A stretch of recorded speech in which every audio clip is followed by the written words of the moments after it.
नमस्कार मित्रांनो, कुर्डवाडीमध्ये 2.25 लाख कोटीचे सोन्याचं प्रकरण नुकतंच गाजत आहे आणि त्यातील सोने खरेदी करणारा जो व्यापारी आहे तो फरार आहे याची चर्चा सर्वत्र रंगलेली आहे। तर मित्रांनो, आपल्याला सांगण्यासाठी एवढं सांगायचं आहे की ज्या वेळेस घरामध्ये खूपच बिकट परिस्थिती निर्माण झालेली असते त्याच वेळेस गोरगरीब कुटुंबातील असू द्या, मध्यमवर्गीय कुटुंबातील असू द्या किंवा कुणीही असू द्या, त्याच वेळेस व्यक्ती सोनं गहाण ठेवत असतो आणि पाठीमागील 20-25 वर्षापूर्वी पासूनचा विचार करा तर त्यावेळेस कुर्डवाडी शहरामध्ये फक्त ठराविकच सोन्याची दुकानं होती।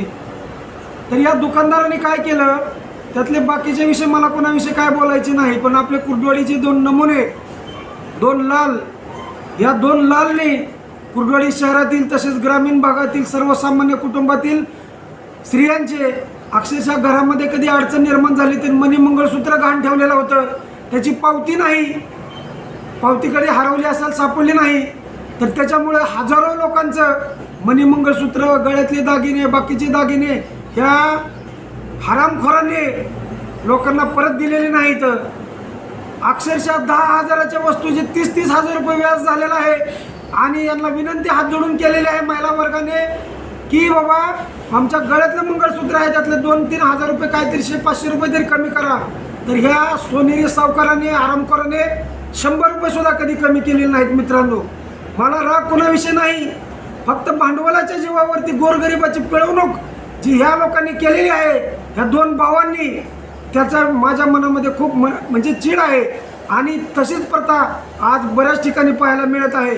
मित्रांनो, विचार करा, ज्यावेळेस खूप मोठ्या आर्थिक परिस्थितीमध्ये माणूस विवंचनेत असतो त्याच वेळेस घरातील सोनं, बायकोचं वगैरे ठेवत असतो आणि हे जे काही 2 दलाल हरामखोर, तर ह्या लोक पावती हरवली, मोबाईलमधली पावती दाखवली कित्येक जणांनी, तरी ह्या लोकांनी त्यांचं सोनं परत दिलेलं नाही।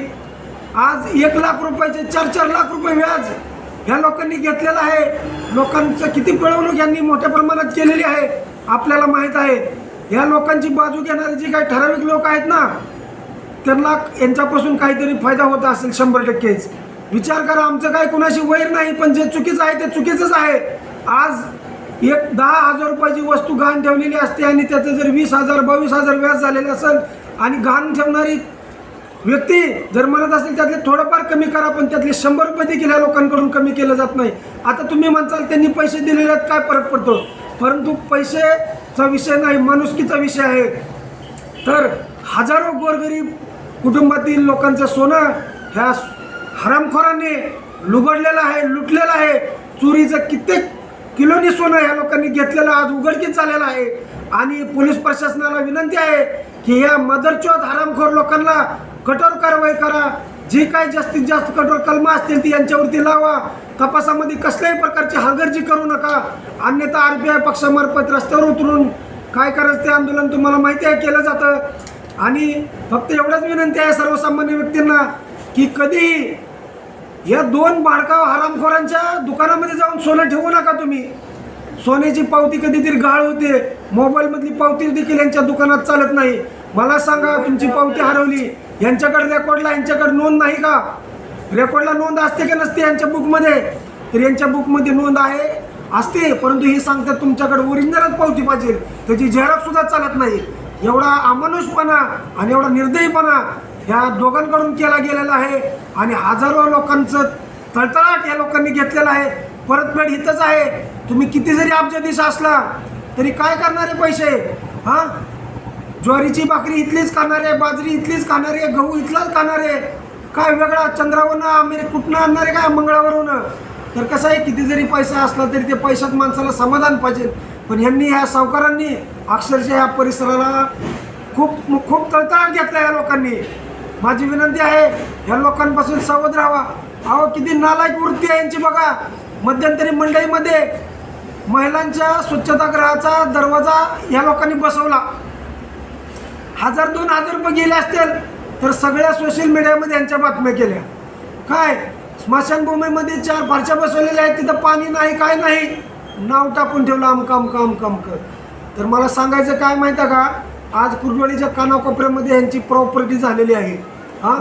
त्यांनी त्यांच्या कष्टावरती घेतलेली नाही, अशीच गोरगरिबाच्या मुंड्या बुरगळून आणि गोरगरीब लोकांचं सोनं बळकावून ह्या लोकांनी घेतलेले आहे. कोट्यवधी रुपयाची माया ह्या लोकांनी अशीच जमवलेली आहे. आपण ह्या लोकांच्या दुकानात जाण्यापासून आणि यांच्याकडे सोनं तारण ठेवण्यापासून सावध राहावा. इतरत्र बाकीचे चांगले सोन्याचे दुकानदार आहेत, ते लोकांना समजून घेऊन ते गरीब परिस्थितीतून आलेले आहेत, ते वागवत असतात, तर त्या दुकानात जावा. परंतु ह्या नालायक हरामखोर भाडकोळावांच्या दुकानात अजिबात जाऊ नका, एवढी माझी तुम्हाला विनंती आहे. आणि फेड कशी झालेली आहे ती बघा, किती दिवस पळणारे बघूया आता आपण. आणि त्याच्यानंतर मी परत चला मी त्यावेळेस आपल्याला यांच्या बाबतीत सर्व डिटेलमध्ये सांगेल. यांनी प्रॉपर्टी कशी जमा केली, कुठं आहे, किती आहे, कुणाच्या नाव